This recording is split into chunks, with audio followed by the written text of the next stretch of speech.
ఇక హిందూపురంలో రెచ్చిపోయిన psycho, బద్వేల్లో మహిళపై TDP నేత దాడి, వాగు వరదల్లో చిక్కుకుపోయిన గేదెలు, సిబిఐ చేతికి ఢిల్లీ కోచింగ్ సెంటర్స్ కేసు. ఇలాంటి వార్తలు ఇప్పుడు 30 సెకండ్స్ ఫుల్ న్యూస్ లో చూద్దాం.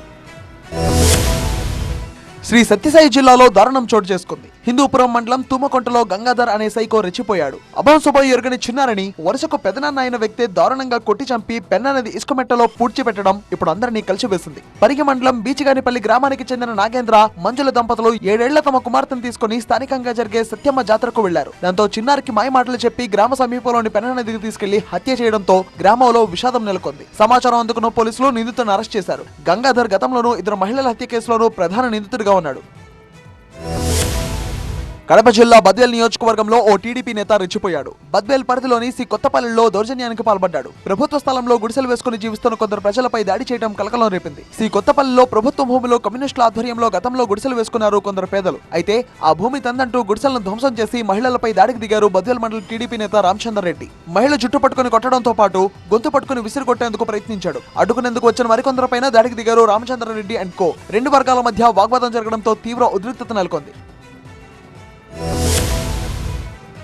మహబూబాబాద్ జిల్లా బయ్యారం మండలం కొత్తపేటలో వరద నీటి ప్రవాహంలో చిక్కుకున్న 4 గేదెలను అతి కష్టం మీద కాపాడారు పోలీసులు, స్థానికులు. కొత్తపేట గ్రామ శివారులోని తీగరేవుని వాగులో నీళ్లు తాగడానికి వెళ్లి వరద ఉధృతిలో చిక్కుకున్నాయి 4 గేదెలు. ఆ తర్వాత వరద ప్రవాహం మరింత పెరగడంతో వాగు అలుగు వరకు కొట్టుకుపోయాయి. దాంతో గేదెల యజమానులు లబోదిబోమంటూ పోలీసులకు సమాచారం ఇవ్వడం, వాగు దగ్గరకు చేరుకుని సహాయక చర్యలు చేపట్టారు. పోలీసుల సహాయంతో స్థానికులు తెప్పలపై వాగుల్లోకి వెళ్లి గేదెలను రక్షించే ప్రయత్నం చేశారు. సుమారు 3 గంటల పాటు వరద నీటిలో చిక్కుకున్న గేదెల్లో 3ంటిని ఎట్టకేలకు బయటకు తీశారు గ్రామస్తులు. గుంటూరులో ఏపీ గ్రామీణ ఉపాధి హామీ పథకం ఫీల్డ్ అసిస్టెంట్లు ఆందోళనకు దిగారు. వివిధ జిల్లాల నుంచి భారీగా తరలి వచ్చిన ఫీల్డ్ అసిస్టెంట్లు సిఐటియు అనుబంధ ఏపీ గ్రామీణ ఉపాధి హామీ ఫీల్డ్ అసిస్టెంట్ల యూనియన్ ఆధ్వర్యంలో నిరసన చేపట్టారు. గుంటూరు పంచాయతీరాజ్ కమిషనర్ కార్యాలయం ముందు ఆందోళన చేశారు. పంచాయతీరాజ్ కమిషనర్ కార్యాలయం లోపలికి వెళ్లే క్రమంలో పోలీసులు అడ్డుకునే ప్రయత్నం చేయగా అధికారులతో చర్చించేందుకు కొంతమంది పంపాలని విజ్ఞప్తి చేశారు. ప్రభుత్వాలు మారినప్పుడల్లా ఉపాధి హామీ పథకంలో ఫీల్డ్ అసిస్టెంట్లను అక్రమంగా తొలగించడంపై మండిపడ్డారు. ఈ సందర్భంగా ఏపీ ప్రభుత్వం ముందు పలు డిమాండ్లు పెట్టారు.